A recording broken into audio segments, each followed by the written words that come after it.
The worst night of my marriage began with a sentence I almost ignored. Looking back now, I can trace everything that happened to a single cream-colored envelope sitting on my kitchen counter on a rainy Thursday afternoon. At first, I thought it was another fundraising invitation addressed to my husband, Ethan Bennett, a successful corporate attorney who seemed to receive dozens of them every year. I almost tossed it onto the growing pile of unopened mail. But when I noticed both of our names printed in elegant gold lettering, something made me stop. The invitation was for the Holloway Children's Foundation Charity Gala, one of the most prestigious events in Chicago. Business leaders, philanthropists, and influential families would all be there. I should have been excited, but instead I felt uneasy. For months, Ethan had been distant. Not openly cruel, not the kind of behavior that friends could easily point to and criticize. It was subtler than that. Conversations became shorter. Compliments disappeared. Whenever we attended social events together, I often felt more like an accessory than a partner. Still, I convinced myself I was imagining things. Marriage had ups and downs. That was normal, wasn't it? The week before the gala, I mentioned how beautiful the venue looked in the event brochure. Ethan barely glanced up from his phone. "Just another fundraiser," he said. "Don't expect anything special." The comment lingered with me longer than it should have. On the evening of the event, I stood in front of the mirror wondering if I should even go. My navy evening gown hung perfectly, yet I felt strangely out of place before the night had even begun. Ethan seemed impatient as he adjusted his cufflinks. He didn't tell me I looked nice. He didn't smile. He simply checked the time and said we needed to leave. During the 40-minute drive downtown, the silence inside the car felt heavier than the traffic outside. I stared through the window at the city lights while a growing knot formed in my stomach. By the time we arrived at the Grand Hotel ballroom, I almost suggested turning around and going home. I wish I had, because as we stepped through those towering glass doors and entered a room filled with wealth, influence, and polished smiles, I had no idea that within the next hour, my husband would publicly humiliate me in front of hundreds of people, and a complete stranger would change the course of my life forever. The ballroom was even more impressive from the inside. Crystal chandeliers reflected warm light across polished marble floors, and every table was covered in white roses and silver place settings. Servers moved gracefully through the crowd, carrying trays of sparkling water and appetizers, while a string quartet played softly near the stage. I stayed close to Ethan as we greeted a few familiar faces, hoping the evening might feel more comfortable once I settled in. Instead, the distance between us seemed to grow with every conversation. Whenever someone approached, Ethan spoke confidently about his recent cases, his clients, and his professional achievements. More than once, I noticed that he never introduced me. At first, I tried to ignore it. Then I started counting. 5 conversations. 7 conversations. 9 conversations. Not once did he acknowledge that I was his wife. About 30 minutes into the event, we joined a small group gathered near one of the sponsored displays. 2 business executives and their spouses were discussing upcoming charity projects. One of the women smiled warmly and turned toward me. "And how do you know Ethan?" she asked. Before I could answer, Ethan laughed.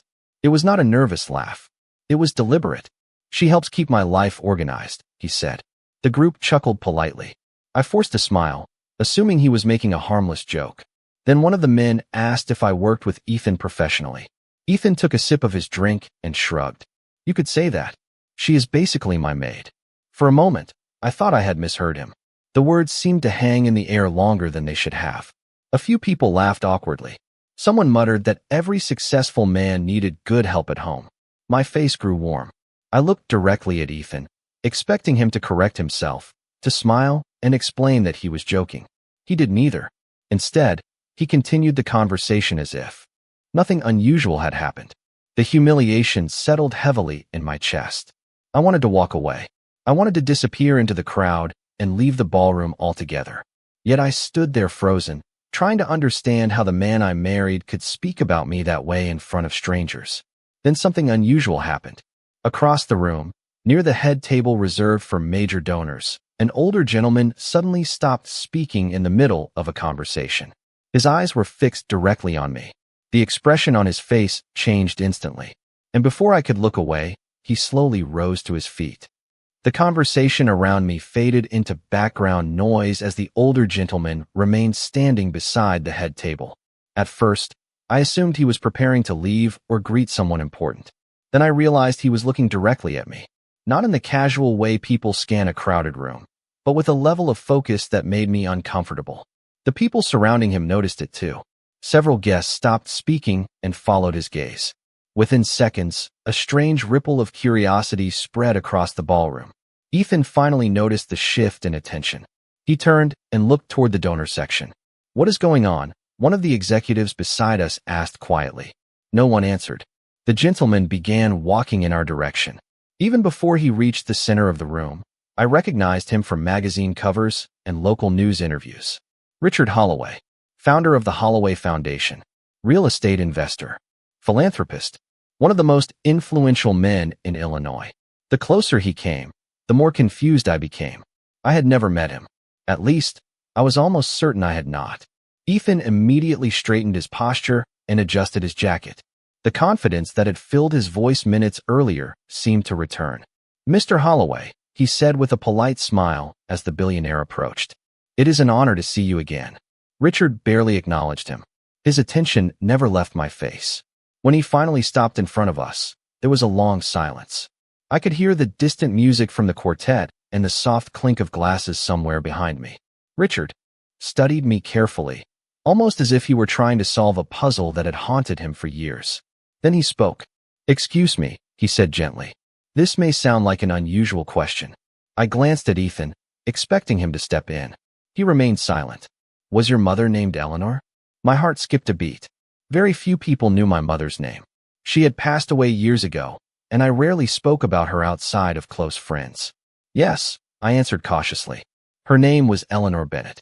The color drained slightly from Richard's face. He looked stunned, almost relieved. Then he whispered words that made no sense to me at all.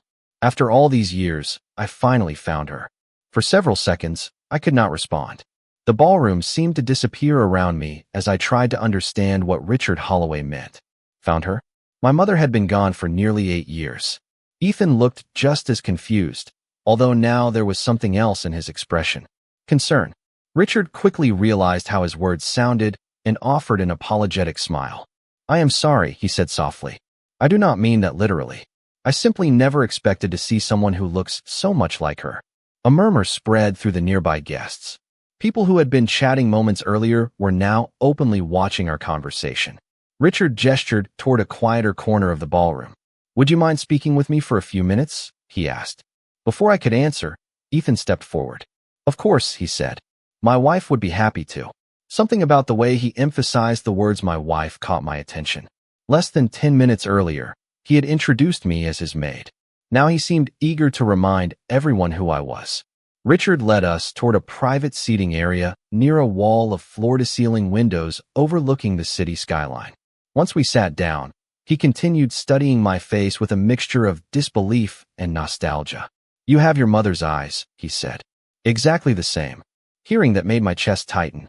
My mother had always avoided talking about her past. Growing up, I knew surprisingly little about her life before she married my father.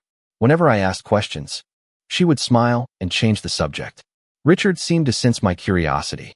"Did Eleanor ever mention a man named Richard Holloway?" he asked. I shook my head. "Never." His expression fell. "That does not surprise me." He looked out the window for a moment before continuing. "Many years ago, before my business succeeded, your mother helped me through one of the most difficult periods of my life. I owed her more than I could ever repay." I stared at him. None of this matched the woman I remembered. My mother had worked as a school librarian in a quiet suburban neighborhood. She lived a simple life. There was nothing in my memories that connected her to billionaires, foundations, or elite charity events. Then Richard asked a question that made my pulse quicken. "Claire, when your mother passed away, did she leave behind any old photographs, letters, or personal keepsakes?" I hesitated. "There might be a few boxes in my attic." Richard nodded slowly. "If those boxes still exist, they may answer questions you never knew to ask." The drive home felt completely different from the drive to the gala. Earlier that evening, I had felt invisible. Now my mind was racing with questions that refused to leave me alone. Ethan tried several times to start a conversation, but I gave short answers. I could still hear Richard Holloway's voice in my head. If those boxes still exist, they may answer questions you never knew to ask. By the time we pulled into our driveway, it was nearly 11 o'clock. The sensible thing would have been to go to bed and think about everything in the morning. Instead, I walked straight past the living room and headed for the attic access in the hallway. "Claire, it is late," Ethan said. "Whatever this is can wait." I stopped and looked at him. My entire life, my mother avoided talking about her past. Tonight, a billionaire recognized her name immediately. "I am not waiting until tomorrow." For a moment, he seemed like he wanted to argue. Then he simply nodded. 20 minutes later, I was kneeling on the attic floor surrounded by dusty storage containers. Most held ordinary things from my childhood. Old school projects, holiday decorations, family, photo albums. Then I found a small cedar box tucked behind several larger containers. I recognized it instantly. It had belonged to my mother. I carefully lifted the lid. Inside were dozens of photographs, several handwritten letters tied together with a faded ribbon, and a collection of documents sealed inside protective sleeves. The first photographs seemed normal. Family gatherings, birthdays, vacations. But as I continued flipping through them, a pattern began to emerge. In picture after picture, I noticed the same man standing somewhere in the background. Sometimes he was beside my mother. Sometimes he was speaking with other people nearby. He appeared so often that it could not be a coincidence. I had never seen him before, yet there was something strangely familiar about his face. Then I found a younger photograph of Richard Holloway. My breath caught. The mystery man was standing beside him. My hands began to shake slightly. I reached for the stack of letters and carefully unfolded the first page. At the top was my mother's handwriting. Beneath it was a name that appeared again and again throughout the documents. A name I had never heard before. A name that seemed connected to every unanswered question surrounding her past. As I stared at it, I realized this was far bigger than a forgotten friendship. And for the first time that night, I began to wonder whether my mother had been hiding an entire chapter of her life from me. I barely slept that night. The cedar box remained open on the dining room table, while the photographs and letters covered nearly every available surface. Around 2 in the morning, Ethan finally went upstairs, claiming he had an early meeting. I stayed behind, determined to make sense of what I had found. The name that appeared throughout the letters was Jonathan Whitmore. At first, it meant nothing to me, but the more documents I examined, the more important it seemed. My mother mentioned him repeatedly, always with a level of trust and respect that suggested he had played a major role in her life. Just before sunrise, I opened one of the final envelopes. Inside was a newspaper clipping folded into thirds. The article was old, yellowed with age, but one photograph immediately caught my attention. A much younger Richard Holloway stood beside a distinguished man identified in the caption as Jonathan Whitmore, founder of Whitmore Capital Holdings. The name suddenly felt familiar. After a quick online search, I discovered why. Decades ago, Whitmore Capital had been one of the largest privately held investment firms in the Midwest. The company no longer existed, but its influence had once stretched across multiple states. What shocked me even more was finding my mother's name listed in several archived articles connected to charitable projects sponsored by the firm. She had never mentioned any of this. Not once. Later that afternoon, I called Richard Holloway. After hearing what I had found, he asked if we could meet immediately. We sat in a quiet conference room at his foundation headquarters overlooking downtown Chicago. I placed the letters and photographs on the table between us. Richard studied them carefully. His expression grew increasingly serious. Then he looked directly at me. "Claire, there is something else you need to know." The tone in his voice instantly made me nervous. "What is it?" I asked. Richard hesitated before answering. "The night of the gala was not the first time your name came up." I frowned. "What do you mean?" He folded his hands together. "Several months ago, someone contacted me asking questions about Eleanor Bennett and the Whitmore family." A cold feeling settled in my stomach. "Who?" Richard held my gaze for several seconds. "Your husband." For a moment, I could not speak. My mind immediately returned to every strange interaction Ethan and I had shared during the past year. Every distant conversation, every unexplained mood change, every moment that suddenly seemed different when viewed through a new lens. And for the first time, I began to wonder whether Ethan knew far more about my family's past than he had ever admitted. For several moments, I simply stared at Richard. The conference room suddenly felt smaller. "Ethan contacted you?" I asked. Richard nodded. Not directly at first. One of his associates reached out to my office requesting information about Eleanor Bennett, Jonathan Whitmore, and several historical records connected to Whitmore Capital. I struggled to process what I was hearing. Ethan had never mentioned any of this. Not once. Did he tell you why he was asking? Richard leaned back in his chair. He claimed he was conducting research for a private matter. At the time, I assumed it was business-related. Then he specifically asked whether Eleanor Bennett had any connection to the Whitmore family estate. My heart sank. Ethan had been investigating my family behind my back. The question was why.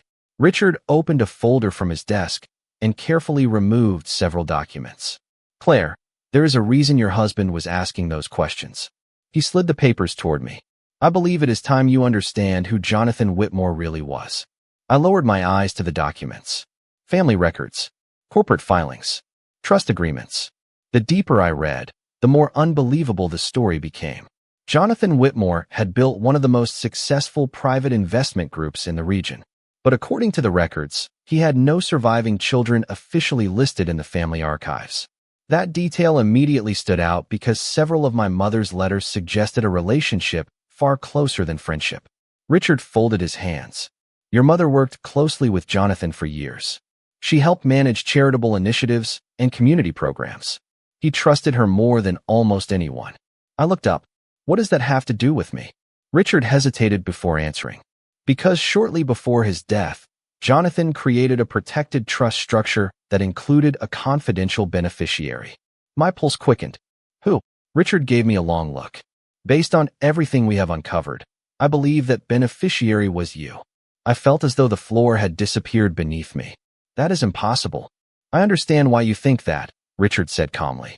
But the evidence keeps pointing in the same direction.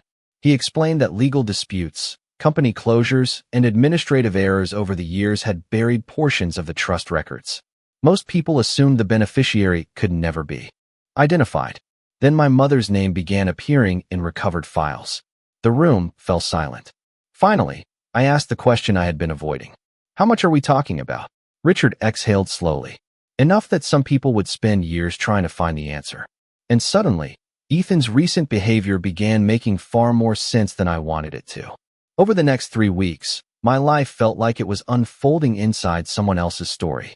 Attorneys, financial historians, and estate specialists worked alongside Richard's team to verify every document connected to the Whitmore Trust. Piece by piece, the picture became clearer. The records confirmed that my mother had protected information she believed would place an enormous burden on me if it became public too soon. More surprisingly, several independent reviews reached the same conclusion. I was the beneficiary Richard had been searching for. The trust was real. The legal trail was real. And the years of confusion surrounding my family's past were finally beginning to make sense. During that same period, my relationship with Ethan became impossible to ignore. The more information surfaced, the more anxious he seemed. He suddenly wanted to discuss future plans, investments, and financial security. He asked questions about meetings I attended and documents I reviewed. One evening, after weeks of avoiding the topic, I finally asked him directly why he had been researching my family without telling me. His expression changed immediately. He claimed he was only trying to help. He insisted he had discovered fragments of information by accident and wanted to understand whether any of it was important. But something about his explanation felt incomplete. The timing simply did not add up. Then Richard invited me to another foundation event. Unlike the previous gala, this gathering was smaller but attended by many of the same influential donors and community leaders. Richard explained that he intended to share part of the Whitmore story publicly, not the financial details, but the historical truth about my mother and the charitable work she had quietly supported for years. When the evening arrived, I entered the ballroom with far more confidence than I had felt weeks earlier. As guests arrived, several people recognized me from the original gala. Their reactions were noticeably different. Conversations that once excluded me now included me. People who had barely acknowledged my presence suddenly wanted to hear my thoughts. It was an uncomfortable reminder of how quickly perceptions can change. Then Richard stepped onto the stage. The room gradually fell silent. He began speaking about legacy, generosity, and the people whose contributions often remain unseen. After several minutes, He shared the story of Eleanor Bennett and the impact she had made behind the scenes. Finally, he invited me to join him at the front of the room. As hundreds of eyes turned toward me once again, I realized that this time the attention had nothing to do with status, wealth, or assumptions. It was about the truth. And sitting only a few tables away, Ethan suddenly looked far more nervous than I had ever seen him before. Standing beside Richard on that stage, I looked out across the ballroom and realized how much my life had changed in just a few weeks.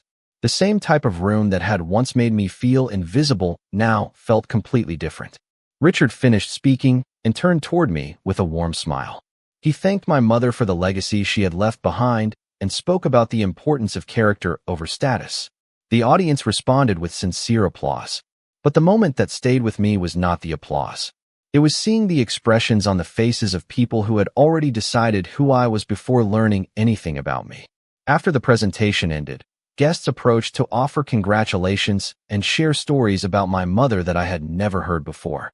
Several people described her kindness, her humility, and her willingness to help others without seeking recognition.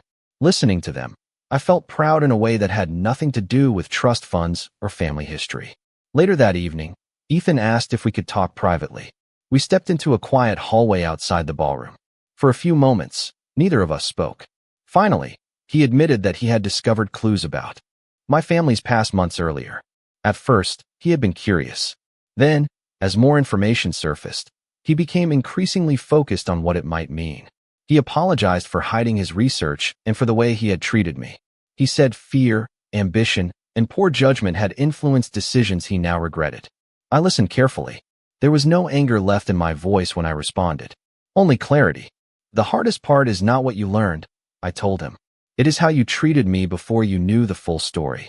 He lowered his eyes and said nothing. In that moment, I understood something important. The trust, the inheritance, and the recognition were not the true lessons of this journey. The real lesson was that character reveals itself when there is nothing to gain. People show you who they are long before circumstances change.